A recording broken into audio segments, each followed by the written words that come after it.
할렐루야. 오늘은 결혼과 이혼에 대한 부분입니다. 지난 시에 우리가 국가 지도자들에 대해서 어떻게 대해야 하는가에 대해서 함께 배웠다면 오늘은 결혼과 이혼에 대한 부분인데 웨스트민스터 신혼고백서가 왜 결혼과 이혼에 대해서 우리에게 가르치는가? 이 결혼과 이혼 이것은 단순히 한 부부가 한 남자와 여자가 만나 결혼하고 또는 결혼하다가 마음 안 맞아서 뭐 헤어지고 이러한 것을 우리에게 가르치고자 하는 것이 아니라 바로 부부란 것이 무엇이고 부부를 통해서 시작되는 하나님께서 세우시는 가정이 어떠한 것인가 그것을 우리에게 가르치기 위해서 지금 이것을 우리에게 전하고 있는 겁니다. 하나님께서 아담을 창조하셨을 때 어떻게 평가하셨습니까? 하나님 보시기에 좋았더라. 하나님 보시기에 좋았더라. 그런데 하나님께서는 아담 홀로 있는 것이 어떻게 생각하셨다? 형 홀로 있는 것을 안타깝게 여기시고 그를 잠이 들게 하신 후에 갈빗대 하나를 취하여 하와를 창조했다.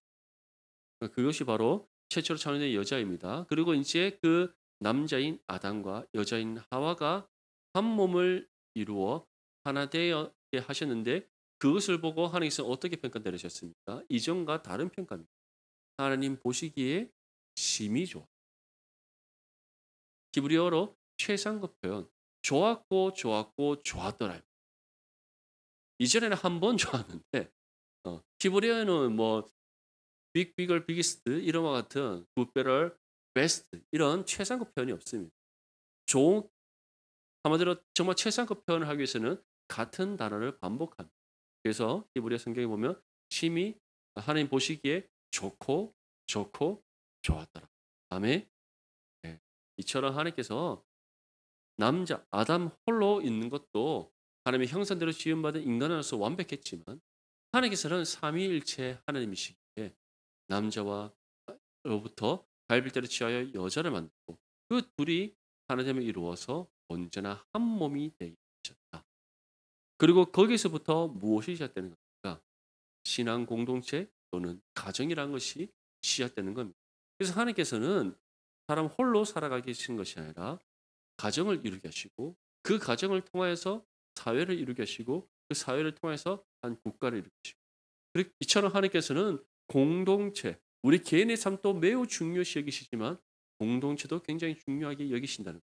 그래서 오늘 우리가 결혼과 이혼에 대해서 우리가 함께 말씀을 나눔으로써 한 남자와 여자가 하나됨이 하나님의 뜻 가운데 얼마나 중요한 것이고 이를 통해 우리에게 허락하신 믿음의 가정이 얼마나 은혜인지를 함께 우리가 또 나누는 귀한 은혜 시간 되시기를 소망합니다. 예, 1항의 1번에 보면 결혼은 한 남자와 한 여자로만 맺어져야 하나요? 1항의 첫 번째 줄에 보면 결혼은 한 남자와 한 여자 사이에 이루어져야 한다. 마태복음 19장 5절 말씀에 말씀하시기를 그러므로 사람이 그 부모를 떠나서 아내에게 합하여 그 둘이 한 몸이 될지니라 하신 것을 잃지 못하였느냐. 오늘날에는 우리나라에는 알같이 동성 결혼이 법적으로 통과되지 않았기 때문에 그게 합법적이지 않습니다. 그래서 동성 결혼을 우리는 인정하지 않습니다. 물론 하나님은 남자가 남자와 결혼하고 여자가 여자와 결혼하는 것 그것을 가리켜 바로 하나의 음행의 죄로서 분명히 규정하고 있습니다. 왜냐하면 하나님은 남자를 창조하시고 여자를 창조하셔서 둘이 한 몸을 이루게 하신 것. 이것이 바로 하나님 창조의 섭리이기 때문에 믿습니다. 아멘. 그래서 우리는 동성 결혼을 인정하지 않습니다. 기독교가 인정하지 않을 뿐만 아니라 아직까지 대한민국은 인정하지 않습니다. 물론 지금 여러 세계 많은 나라에서는 동성 결혼을 합법한 나라가 있습니다. 한때 유럽에서 가장 뛰어난 기독교 국가라고 할 수 있는 네덜란드는 전 세계에서 가장 먼저 동성애 합법화를 했고 동성 결혼을 가장 먼저 법제화했으며 이제는 동물과의 결혼도 인정하는 나라가 되어 버렸습니다. 너무 안타깝지 않습니까? 그래서 네덜란드에는 여행 가실 때 조심해야 됩니다. 그 강아지 예쁘다고 마셨다가는 큰일 납니다. 그 강아지가 단순히 반려견이 아니라 한 여성의 남편일 수도 있고 한 남성의 아내일 수가 있습니다. 네덜란드 가시면 진짜 이건 실제로 있는 일입니다. 실제로 있는 일이기 때문에 반려견을 이라고 우리는 생각해서 쉽게 다가가서 만져서는 안 됩니다. 자칫 잘못하면 그 한 사람의 남편과 아내를 우리가 유혹하는 하나의 어 행위가 될 수 있기 때문에 진짜 조심하셔야 돼요. 그 정도입니다. 제가 이걸 어떻게 아냐면 제가 예전에 저희 지혜가 초등학교 3 학년 때였 4 학년 때였죠. 4 학년 때 저희가 네덜란드 교환학생, 실제 네덜란드 교환 여고등학생을 저희가 한국 대구에 있는 어떤 국제 장학 재단을 통해서 제가 홈스테이를 한 적이 있어요. 그래서 그 친구를 통해서 네덜란드의 실제적인 상황을 많이 얘기를 들었어요. 다행스럽게도 그 여학생의 가정은 할아버지 때 이상 뭐 원래 기독교 집안이었는데 지금 자신의 부모님 때부터는 어 교회를 다니지 않는다. 기독교를 자신의 가정의 종교로 삼지 않고 있고 할아버지와 할머니는 여전히 기독교인으로서 살아가고 있다. 자기는 어릴 때 할아버지 따라 교회를 자주 다녔었다. 이렇게 얘기를 하더라고요. 하면서 네덜란드는 지금 이런 일이 있다는데 어떠냐 하니까 조심해. 정말 조심해야 돼. 그래서 이러한 세상이 지금 우리가 살아가는 이 시대에 우리나라가 아닌 다른 나라에서는 벌어지고 있는 일들. 프랑스 같은 경우에도 이미 동성애가 합법화되었고 동성 결혼도 합법화되었어요. 유럽의 대부분 나라는 다 그렇습니다. 미국에서도 지금 동성 결혼이 합법화되어 있는 주가 있다면 그렇지 않은 주가 있어요. 미국도 그런 것 때문에 지금 많은 혼란 가운데 있지 않습니까? 근데 성경은 어떻게 우리에게 규정하고 있습니까? 반드시 한 남자와 한 여자가 한 몸을 이루어 한 부부가 됩니다. 성경은 다른 것을 결코 허용하지 않습니다. 왜냐하면 이것은 하나님 창조의 질서이며 하나님께서 사람을 이와 같이 창조하셨기 때문에 믿습니다. 그래서 2항의 1번에 보면 결혼의 네 가지 목적은 무엇인가요? 어, 2항에 보면 네 가지 밑줄을 보면은 서로 돕기 위해서 또 인류의 증가를 위해서 교회의 증가를 위해서 음행을 막기 위해 제정. 서로 돕기 위해 하나님께서 아담의 돕는 배필로 누구를 창조하셨어요? 하와를 창조하셨어요. 그래서 하와만 아담을 돕는 것인가? 아니죠. 둘이가 한 몸을 이뤘기 때문에 아담은 하와를 지극히 자신의 몸과 같이 사랑하고 또 하와는 하나님을 섬기든 남편을 섬기는 겁니다. 이를 통하여서 서로가 합력하여 아름다운 부부의 관계를 이루어가는 겁니다. 인류의 증가라는 것은 무엇이겠습니까? 하나님께서 생육하여 번성하라. 이것은 모든 사람에게 주신 하나님의 명령입니다. 믿습니까? 그래서 우리나라도 지금 저출산 위기이지 않습니까? 우리가 지금 다른 나라 걱정할 그 상황이 아닙니다. 일본만 해도 지금 그 출산율이 한 1.3% 1.3명 정도 된다 하더라고요. 1.3명. 우리나라는 지금 0.6 얼마지 않습니까? 중국도 이제 많이 떨어져서 거의 일본하고 비슷합니다. 일본보다 조금 더 높아요. 1.6 이 정도 된다. 지금 다른 나라보다 우리나라는 거의 세계에서 출산율은 세계에서 꼴찌입니다. 198개국 중에서 198등을 한 나라가 저희 나라입니다. 심각하죠. 인류 붕괴가 대한민국이 가장 급속도로 이루어지고 있다라고 세계 인구 보건위원회에서는 지금 평가를 하고 있습니다. 그런데 하나님께서 사람을 창조하신 이유 중에 하나가 무엇이다? 생육하고 번성하게 하기. 그래서 우리의 자녀 세대에서는 정말 아름다운 믿음의 사람을 만나서 함께 아름다운 믿음의 가정을 이루고 또 아름다운 믿음의 자녀들을 낳아서 정말 하나님께서 우리에게 명령하신 이 생육하고 번성하라. 이 말씀대로 가정을 이뤄갈 수 있도록 함께 기도해 주시기를 간절히 소망합니다. 또 교회의 증가를 위해서 당연하지 않겠습니까? 믿음의 사람은 믿음의 사람끼리 결혼해야 됩니다. 성경은 불신 결혼을 철저하게 죄로 규정하고 있습니다. 그렇기 때문에 믿음의 사람이 믿음의 사람과 만나 한 믿음의 가정을 이루고 그 믿음의 가정을 통해서 아름다운 자녀를 우리가 어 생산하게 될 때에 그것은 자연적인 교회의 성장으로 이어질 수밖에 없는 겁니다. 그리고 마지막 네 번째 음행을 막기 위해 음행을 막 다시 말해 하나님께서는 이런 성적인 관계를 오직 누구와 누구의 관계 속에서만 허락하시는 거예요. 한 부부를 이룬 한 남편과 아내의 관계에서만 허락하시는 하나님이심을 믿으시기를 소망합니다. 그래서 요즘 뭐 TV에 보면은 그런 갑자기 이제 결혼했다가 이혼했다가 다시 돌아온 사람들 관련된 것도 많이 있고 또 결혼 못한 남녀들은 막 나와서 막 그런 커플 맺어주는 그런 프로그램도 있고. 근데 그거 보면은 너무 선정적이지 않아요. 너무 음란하지 않아요. 그런 것들이 지금 사회에서는 일반화되어 있지만 우리 그리스도인들은 결코 그래서는 안 된다라는 거. 그런 말씀 가운데 아름다운 부부의 관계를 가고 아름다운 믿음의 가정을 이루어갈 수 있기를 소망합니다.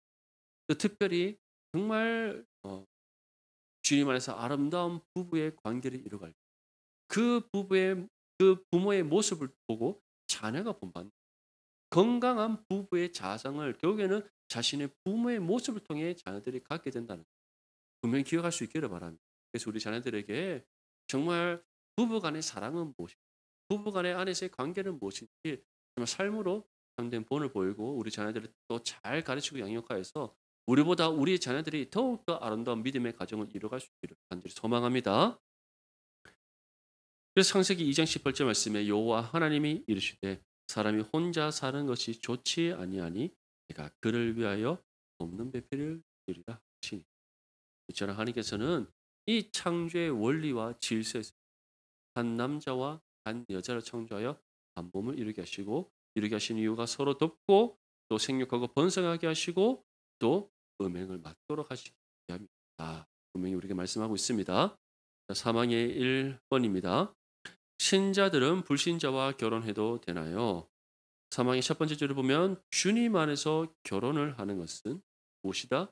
그리스도인의 의무다. 반대로 말하면은 우리가 불신자와 결혼하는 것은 하나님께서 우리에게 주신 그리스도인의 의무를 저버리는 불순종의 죄라는 것 분명히 기억하시기를 바랍니다.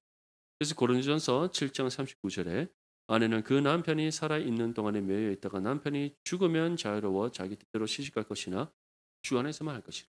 결혼은 오직 주 안에서만 믿음 안에서 믿음의 사람끼리 하는 것이 그리스도인의 결혼이다. 요즘 정말 불신 결혼이 교회 안에서도 많이 일어나고 있어요. 자매들의 핑계는 교회 안에 결혼할 청년 형제가 없다라고 말합니다. 그럼 저는 반대로 또 불신 결혼하는 청년들이 묻습니다. 왜 믿지 않는 자매를 결혼할까? 교회 안에 결혼할 자매가 없습니다. 너무 안타깝지 않습니까? 지금 눈앞에 형제와 자매가 있는데 없다라고 합니다. 그래서 제가 물었습니다. 자매들한테 물었더니 믿음이 있어야 돼요. 믿음이 참 중요하죠. 그런데 요즘 살다 보면 이제 집 사야 되는데 돈이 필요하고 뭐 더 해야 되는데 돈이 얘기 다 합니다.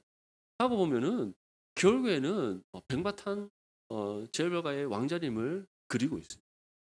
안타깝지 않습니까? 그래서 형제들한테 묻습니다. 너는 왜 그러면 교회 안에 결혼할 자매가 없다고 생각해? 정말 믿음이 중요하죠. 항상 앞에는 믿음이 중요하죠. 항상 이것을 전제로 합니다. 그러고는 근데 좀 이렇게 뭐 키도 좀 컸으면 좋겠고 얼굴도 예뻤으면 좋겠고 또 커리 우먼이었으면 좋겠고 얘기를 쭉 합니다. 드라마에서나 볼 수 있는 아주 뛰어난 커리 우먼을 그리고 있어요. 그래서 제가 하루는 정말 하도 안 되겠다 싶어서 연애 특강을 하면서 정신 못 차리고 있는 청년들과 형제들을 향해서 얘기했습니다. 거울을 한번 바라봐. 네 처지를 생각해. 그런 백마탄 왕자님과 드라마에서 날 법한 커리 우먼은 너희를 찾지 않는 형편에 맞게 교회 안에서 만나는 것이 합당하다. 근데 그랬더니 진짜 교회 안에서 많이 만나더니 결혼을 하더라고요. 그중에서 정말 이 청년은 정말 사람 되겠나 싶었던 청년이 어느 순간 신학을 하고 최근에 저한테 전화 왔습니다. 저는 제가 9월 마지막 토요일 날 아주 아름다운 믿음의 자매와 결혼을 합니다. 제가 얼마나 깜짝 놀랐는지 모릅니다. 그 형제가 정말 드라마에서나 나올 법한 그 커리 우먼을 꿈꾸던 청년이었거든요. 그런데 그 청년이 정말 아름다운 아주 신실한 믿음의 자매와 결혼을 한다면 이처럼 불신자와 결혼을 하고자 하는 요즘 기독 청년들의 그런 핑계는 하나님 앞에 결코 합당하게 여기지 않는 핑계. 다시 말해 그냥 자기 마음에 드는 형제, 자기 마음에 만족이 되는 자매와 결혼하고 싶지 신앙이란 것, 믿음이란 것은 그들에게는 가장 중요한 기준이 되지 않는다는 거예요. 너무 안타깝지 않습니까? 우리 자녀들을 위해서 기도 많이 하셔야 됩니다. 할 수만 있다는 게 반드시 우리 내당 중부 안에서 다 결혼하도록 할렐루야. 예. 절대로 딴 데 눈길 돌리지 말고 우리 안에서 다 결혼하도록 해야 됩니다. 그리고 가장 확실하게 점검 대상이지 않습니까? 예. 저는 저희 지희한테 분명히 얘기합니다. "지혜야 먼 데서 찾지 말고 가까운 데 찾아라." 아빠가 지가 생각해 보니까 먼 데 없더라. 다 가까이 있더라. 어. 지금은 안 보일지 모르나 언젠가는 보이게 될 것이다. 제가 항상 얘기하는 얘기입니다. 어. 진짜 멀리서 찾을 필요 없어요. 왜냐하면 어릴 때부터 함께 신앙생활을 해가면서 커가면서 서로서로 교제 나누면서 서로서로 알아가고 모든 것을 아는 가운데 하나님께 기도하면서 만났을 때 더 이상 뭐 따져보고 물을 게 뭐가 있습니까? 그 안에서 아름다운 신앙의 가정을 이루는 것 자체가 참 귀한 은혜가 됩니다. 이처럼 결혼은 정말 주님 안에서 우리가 믿음의 사람끼리 하는 것이 바로 그리스도인의 의무다. 그것을 우리 자녀들에게 분명히 심어주시고 또 우리가 그것을 지금부터 기도하면서 우리 자녀들을 세워나가야 될 줄 믿습니다. 그래서 3학년 2번에 보면 신자들이 결혼하지 말아야 할 대상들은 누구인가요? 예, 불신자들이나 3학년 두 번째 줄 보면 불신자들이나 교황주의자들이나 기타 우상 숭배자들 또 마지막 줄에 보면 저주받은 이단에 계속 빠져 있는 사람 결국에는 다른 것을 말하는 것이 아니라 믿음이 없는 사람 불신자와는 결혼이 된다는 것을 우리가 말씀하는 겁니다. 불신자들에서부터 시작해서 그 다음에 뭐 다른 타 종교 사람들이라든지 우상 숭배자들이라든지 또는 이단에 빠져 있는 사람. 근데 이런 사람들은 우리가 쉽게 만날 수 있는 사람들이 아닙니다. 근데 불신자들은 어떻습니까? 우리 주변에 정말 널려 있고 널려 있는 사람들이 예수 믿지 않는 사람들입니다. 그러한 사람들과 결혼해서는 안 된다.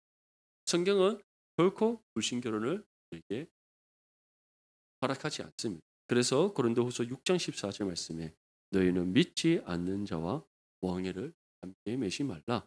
의와 불법이 어찌 함께하며 빛과 어둠이 어찌 사 멍해를 맺는다는 것이 무엇입니까? 함께 짐을 지고 함께 하나됨 이런 것을 뜻합니다. 성경은 결코 우리에게 용납하지 않는다. 그래서 우리 자녀들이 정말 아름다운 믿음의 가정을 이룰 수 있도록 함께 기도해 주시고 또 그러한 부분에 있어서 우리가 우리 자녀들에게 참된 신앙의 본을 보일 수 있기를 소망합니다. 4항의 1번에 보면 가까운 가족 관계에 있는 사람과 결혼이 가능한가요? 4항의 첫 번째 줄을 보면 근친 상간적인 결혼들은 결코 합법화될 수 없다.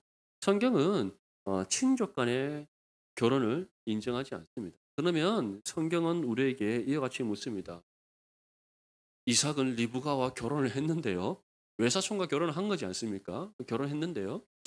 예, 우리는 그것을 단순히 맞죠. 야곱이 이제 라합과 라헬과 결혼한 것이 어떻게 보면 외사촌과 결혼 일부가의 오빠인 라반의 딸들과 결혼한 거니까 그러면 이건 근친상간에 해당하는 거 아닙니까?라고 생각할 수 있습니다.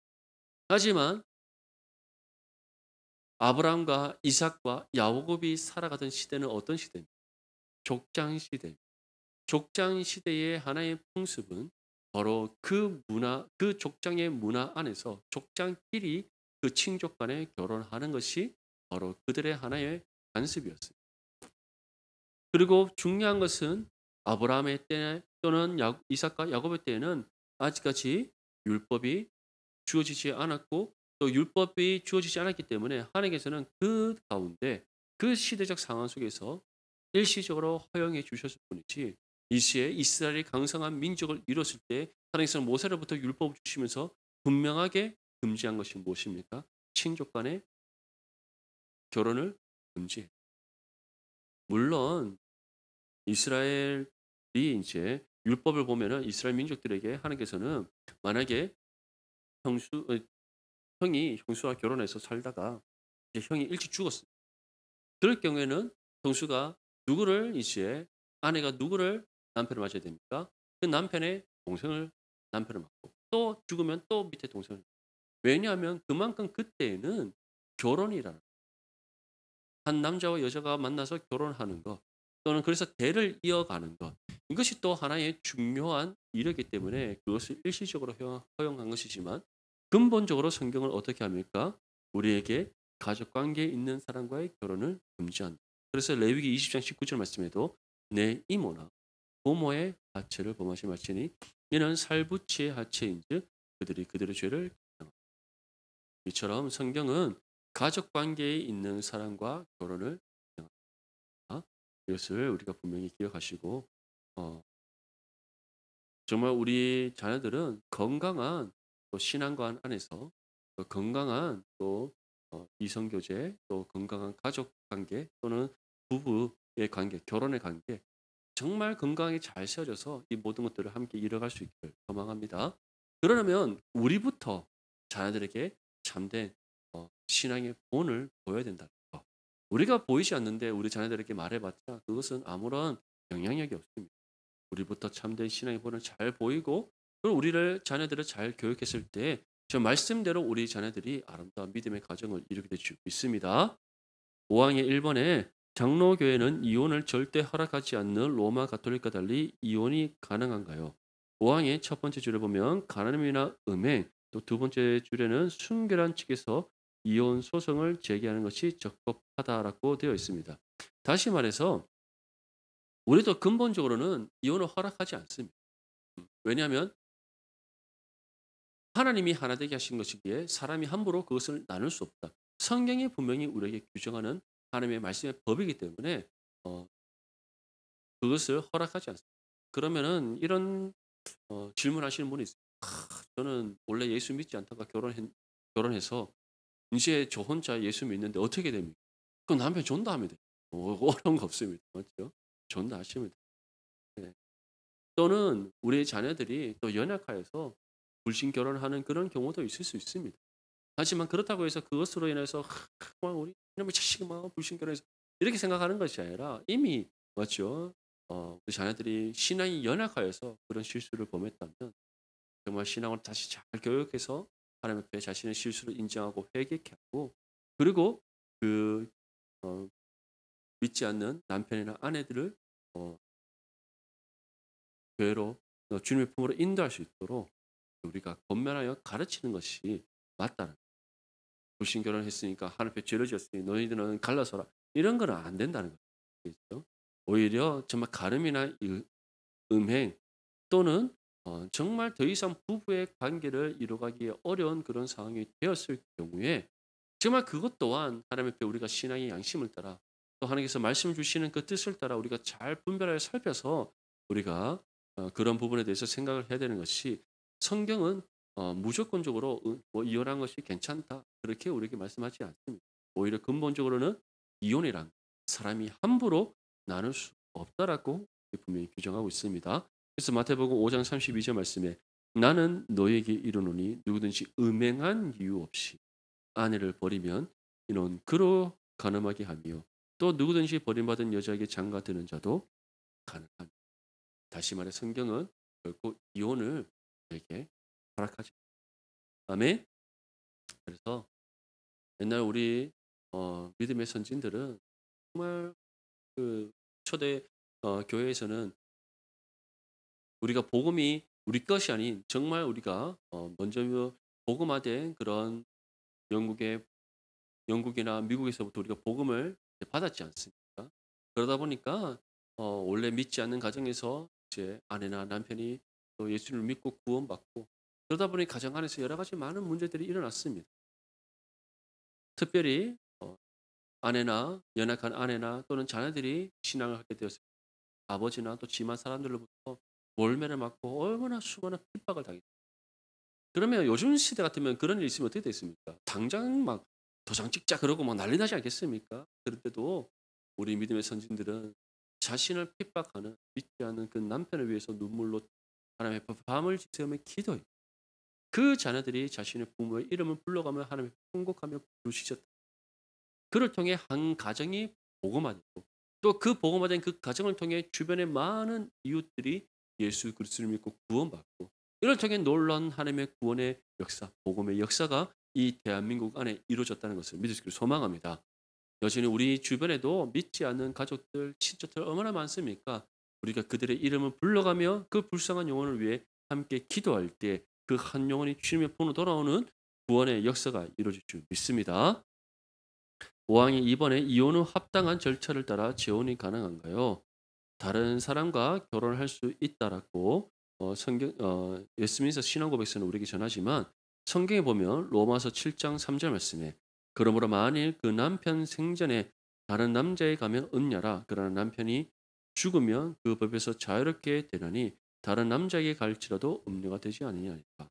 실제로 성경은 이혼 후의 결혼을 인정합니다. 웨스민스터 신앙고백서는 다른 사람과 결혼할 수 있다라고 말하고 있지만 실제로 성경은 남편이 죽군 하면 사별을 전제하지 않고는 남편이나 아내든 사별이 아니고서는 이혼에 의한 결혼을 성경은 우리에게 얘기해 주지 않습니다. 그래서 결국에는 근본적으로 성경은 무엇을 우리에게 금하고 있는 이혼이라는 사람이 스스로 나뉘어지는 그런 이혼을 성경은 인정하지 않는다. 그래서 우리뿐만 아니라 우리의 자녀들 또한 정말 아름다운 믿음의 가정을 이루고 또 이를 위해서 하나님의 지금부터 기도로 준비하며 아름다운 배우자를 만날 수 있도록 함께 기도해 주시기를 간절히 소망합니다. 6항의 1번 이혼이 허락되는 정당한 이유 두 가지는 무엇인가요?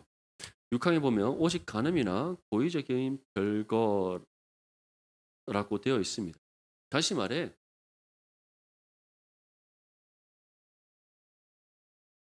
부부 중 한 사람이 일방적으로 간음을 행한다든지 고의적으로 외도를 한다든지 이러한 경우에는 이혼이 허락될 수 있다라고 웨스민스터 신앙고백서는 우리에게 전합니다.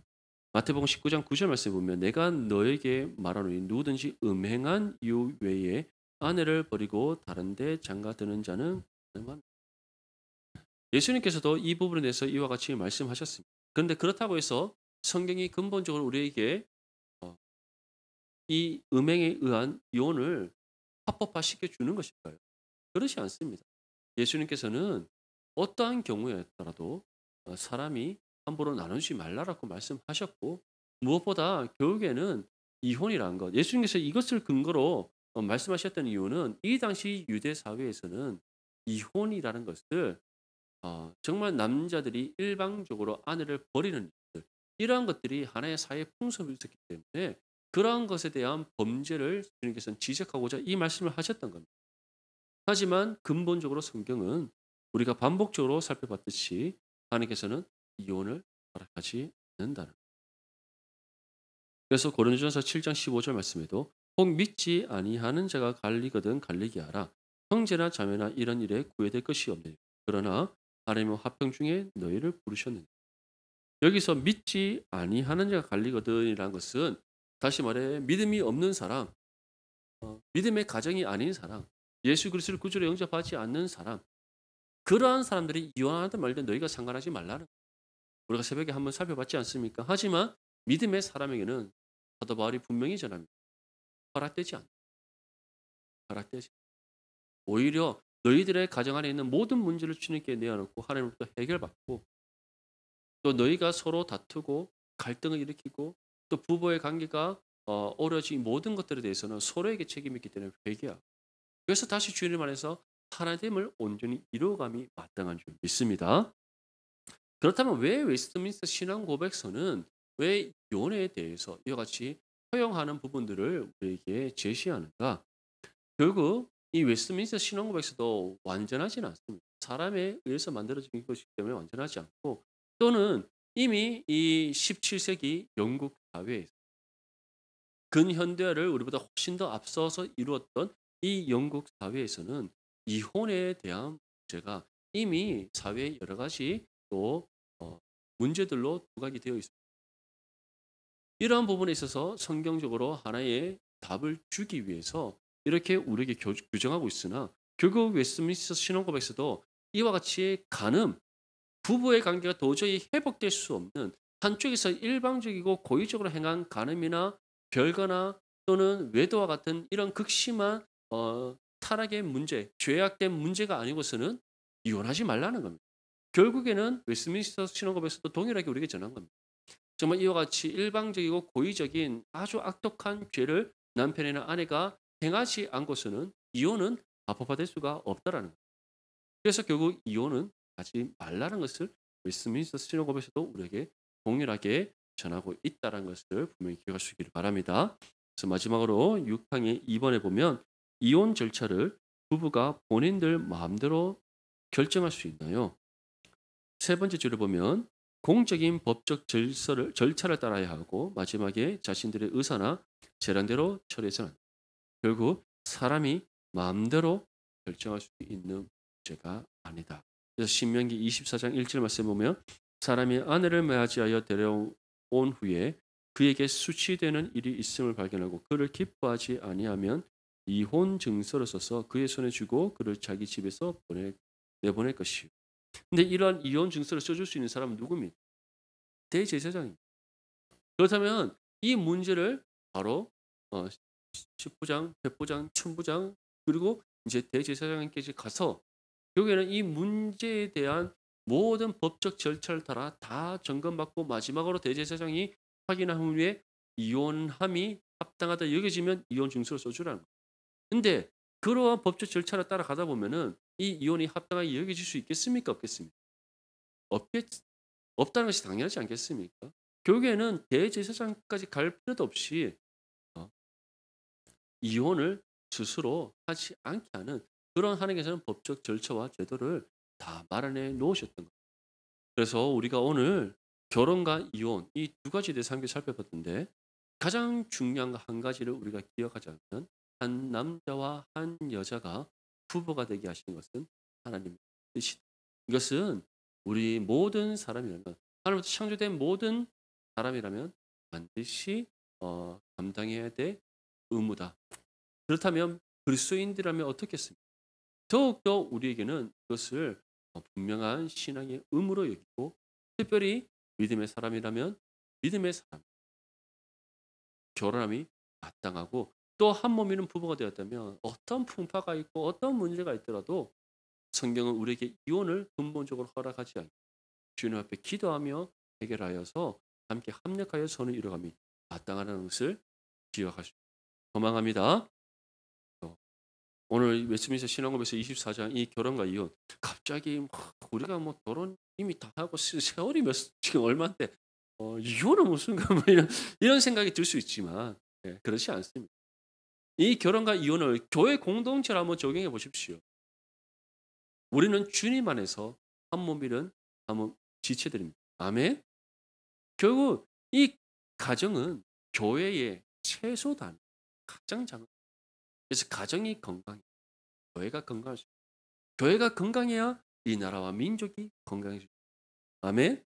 그래서 우리 가정에서부터 이 말씀을 바르게 적용하여서 하나하나씩 정말 아름다운 부부의 관계를 이루고 이를 통해 우리 자녀들에게 또 참된 신앙의 본을 더 나아가서는 우리 교회가 정말 한 몸 이룬 지체로서 서로 아름답게 합력하여 선을 이루고 이를 통해 이 지역 사회 가운데 선한 은혜의 영향력을 발휘할 수 있기를 주님의 이름으로 축복합니다.